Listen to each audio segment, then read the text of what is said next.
Ruben, it was an extraordinary night. What did you make of it? I think we play well. We disconnect for 8 minutes in the beginning of the second half, and that cost us the game. I think in the first half we suffered a goal, but we managed to control the game, to have more possession, to be near the Tottenham's goal and box.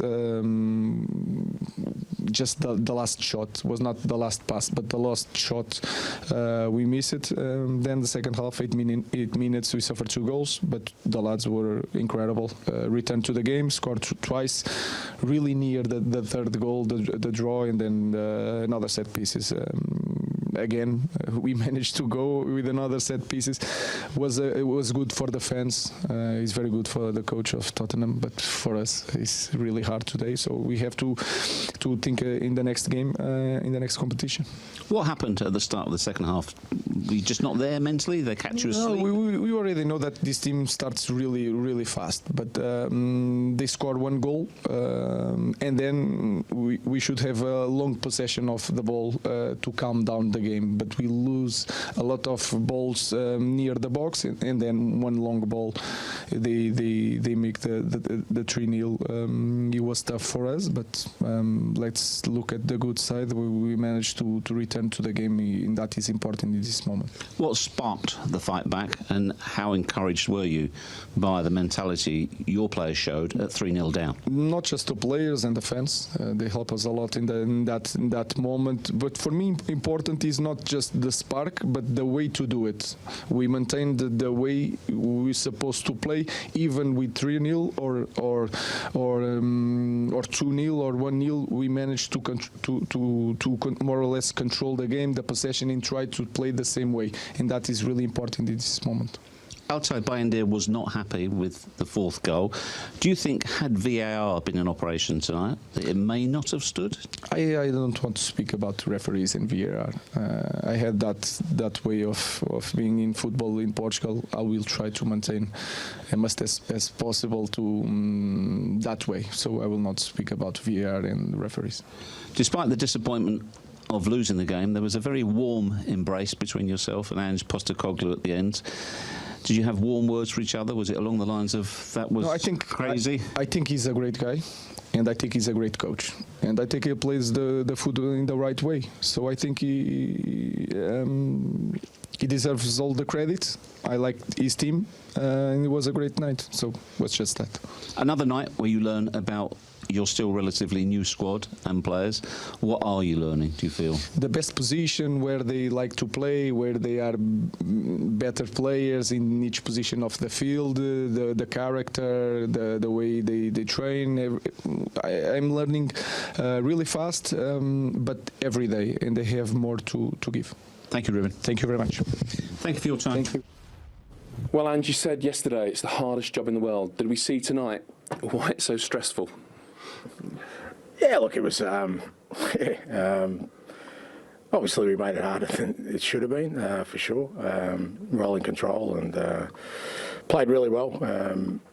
You know, we looked like we were going to manage the game, and then obviously 2 moments of unfortunate. I mean, I think the first one kind of affected Fraser for a little bit, and then the second one sort of came as a result of that. So, and then we had to scramble a little bit.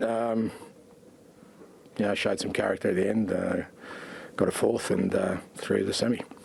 What did you like about the early part of the match, and probably actually the start of the second half mostly, where you completely took control of the game? I like the whole bit, mate.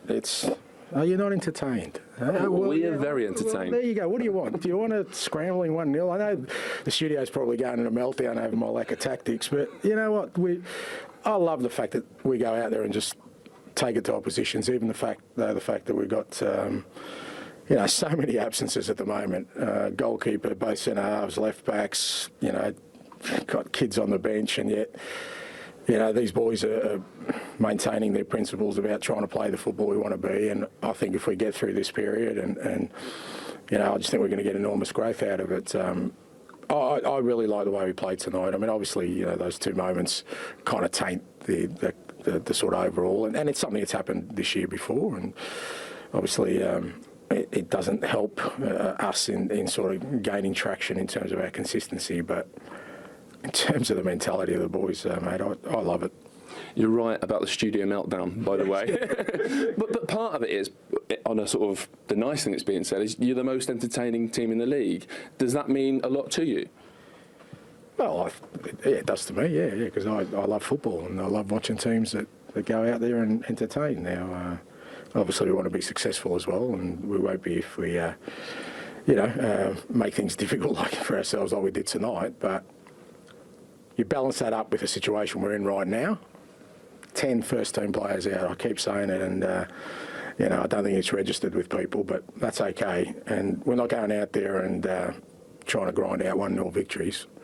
We're keeping all your folks entertained. We're creating plenty of discussion, and I can't see how that's a bad thing. It's definitely not a bad thing. But from your point of view, you would have liked your team surely to manage it differently from 3-0. After 3-1, is there anything you do different? Would you ever say to your team, look, go direct, sit in a block for a bit, don't put Fraser under pressure with another pass back? But, I mean, you're sort of suggesting that I ask the players to kind of, in those moments make those mistakes, and I don't. And we had solutions out there where we didn't have to do that. That's that's part of football. Individuals will at times make those mistakes, but from the context of how we want to play as a team, no, there's nothing we need to change.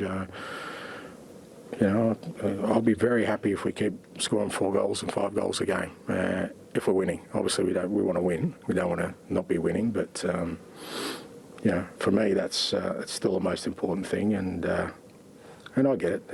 It doesn't get me any credit in the bank as a astute tactician, but so be it.